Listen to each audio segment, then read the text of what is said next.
Salutations à tous et à toutes. Aujourd'hui, je tiens à vous présenter Bruce. Et pas Bruce Lee, ni Bruce Wayne, ou encore même Bruce Campbell. Non, juste Bruce. Envoie-toi petit Bruce.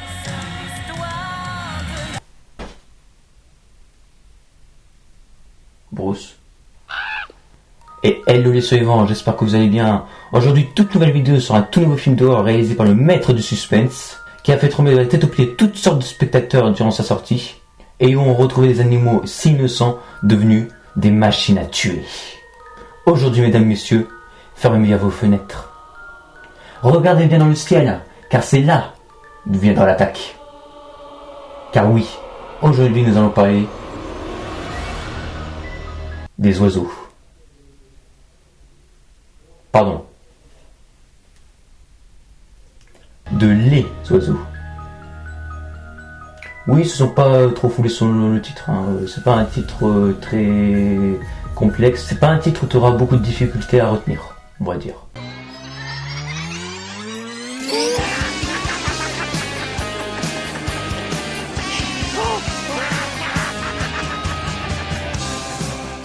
Avant de parler du contenu de cette vidéo, je tiens à dire que je ferai une première partie dans mes critiques et analyses où je ne spoil pas, et une deuxième partie où je pourrai spoiler un peu. Mais ne paniquez pas trop vite car je préviendrai au moment même avant que je commence cette partie spoiler. Pourquoi un si brusque changement ? Tout simplement pour pouvoir approfondir mes critiques en détail. Voilà. Ceci dit, débutons la torture. La critique. Les oiseaux est un film d'horreur américain réalisé par Alfred Hitchcock en 1963. C'est le 48e long métrage de celui-ci et considéré comme son dernier grand film.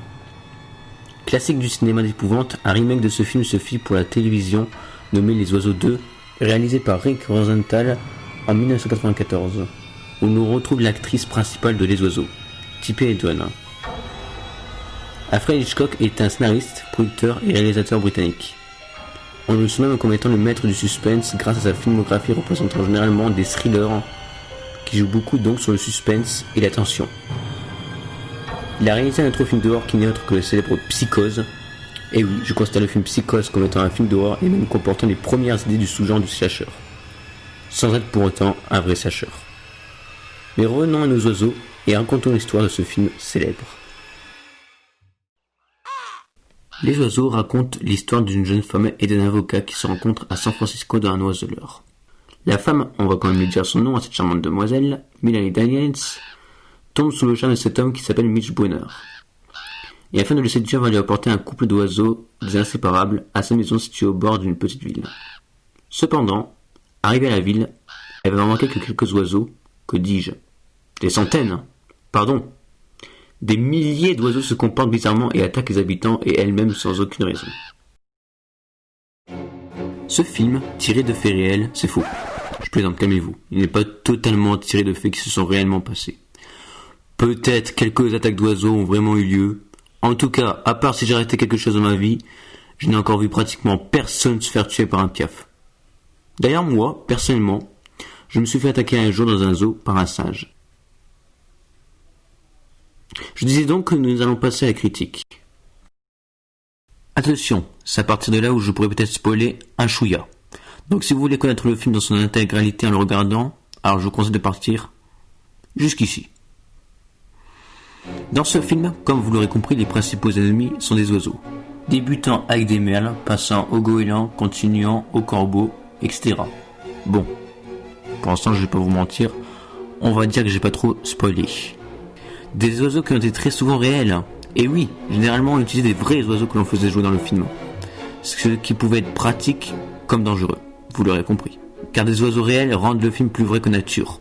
Mais cela transformait le plateau pour les acteurs comme un lieu de cauchemar où ils se blessaient réellement à coups de bec. L'actrice qui a le plus souffert n'est autre que Tippi Hedren, l'actrice principale du film. Explication. Durant un moment du film, Melanie, jouée donc par Miss Hedren, entend en pleine nuit dans le grenier des bruits étranges. Elle entre et découvre un trou béant dans le toit, assez grand pour que plusieurs oiseaux puissent y entrer. Ayant compris le danger, il est déjà trop tard. Plusieurs oiseaux l'attaquent et la blessent fortement. Mais attention, pas des petites blessures superficielles, hein. Des vraies blessures qu'elles sont emmenées à l'hôpital après avoir refait plusieurs fois ce tournage. Cette scène a d'ailleurs été représentée comme étant une métaphore du viol. Sinon, à part ces quelques dangers, qui ne sont pas moindres, car comme je l'ai dit, elles rendent le film plus réel, le film en soi est parfait. Il n'y a pas vraiment de musique à proprement parler. Le seul son que l'on puisse entendre durant les nombreuses attaques des oiseaux sont le cri, justement, des oiseaux qui couvrent presque le bruit de leurs victimes. Ce qui accentue le malaise.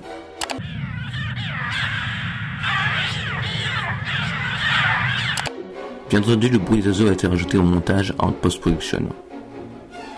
Par exemple, dans cet extrait, qui est selon moi l'un des plus stressants, Mélanie vient rendre visite à la proviseur d'école qui n'a aucune connaissance pour elle. Cependant, alors qu'elle attend que l'école soit finie, elle remarque que plusieurs oiseaux se tiennent dans la cour prêts à attaquer. Mélanie prévient alors les enfants et le proviseur de fuir, et je peux vous dire qu'on pourrait entendre les oiseaux à des kilomètres à la ronde durant la fuite.